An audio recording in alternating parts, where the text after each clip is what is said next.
Now, it seems regional bloc IGAD still believes Riek Machar should return to Juba to reclaim his post as first vice president.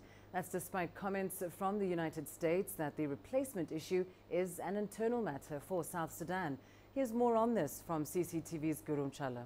Regional bloc officials we spoke to say IGAD has not changed its stance on the deployment of a protection force to South Sudan or on Riek Machar. They say the opposition leader must return to Juba to reclaim his post as vice president. And if there's going to be any change of position, the IGAD Council at the heads of state level should meet to endorse it. Some regional leaders, Ethiopia among them, have also questioned the U.S. Secretary of State's comments on the matter.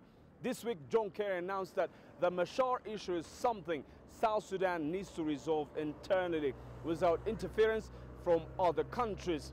The African Union also seems to be sticking to its guns. It says Machar should return to Juba to be reinstated. The AU has also confirmed that the protection force should be in place soon. Girum, Chala, CCTV, Addis Ababa, Ethiopia. Well, let's find out now what the government of South Sudan makes of these suggestions from IGAD. We're now joined on the line by Ateni Riek Ateni in Juba. He is the presidential spokesperson of the government of South Sudan. Mr. Ateni, of course, the regional bloc IGAD is of the opinion that if Riek Machar returns to Juba, he should assume his former position as first vice president. From your perspective as the presidential spokesperson, is this something that the president will consider, allowing him to resume his post if and when Machar comes back to Juba?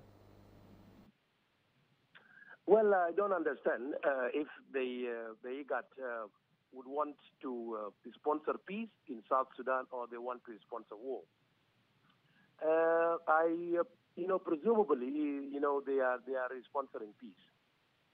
And if they are sponsoring peace, and they are adhering to the peace agreement they have brokered themselves, the peace agreement, the provision of the peace agreement were the one that being applied when Riek Machar left Juba on the 11th of July, 2016.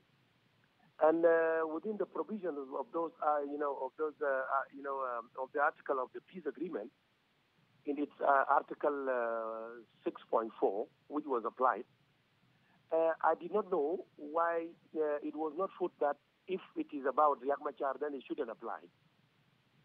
If we have to apply it, I don't know why they have to insist of installing Machar, when in actual fact, Taban Dengai is the first vice president of the Republic and is the chairman and commander-in-chief of the Sudan People Liberation Army, Sudan People Liberation Movement, in opposition. He has already assumed the position of former first vice president, and there's no need for regional bloc to be talking about installing should he come back. When the arrangement has been made in accordance with the implementation of the agreement.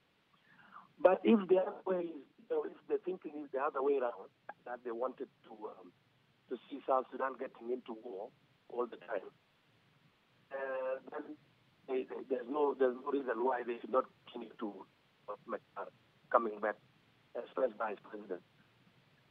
This is what I wanted to tell you to see. But otherwise, Taban Dengai is implementing peace agreement, and there is peace now in Juba with the President Salva Kiir. They are implementing peace agreement. So the choice is for the IGAD to find whether they wanted to take a peace which is being paid for or a peace which is free of charge. If they want to take a peace which is being paid for, then let them bring the protection force, because the protection force would need money, would need all the logistics, and would need even the place to stay.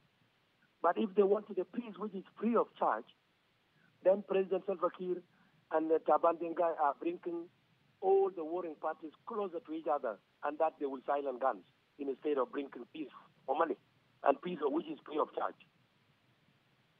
We'll have to leave it there, but thank you very much. You just heard it from the man himself, Ateni Riek Ateni, presidential spokesperson of the government of South Sudan, saying So it's highly unlikely that Riek Machar will be reinstated as vice president, with Tabeng Dengai and President Salva Kiir moving the country towards peace.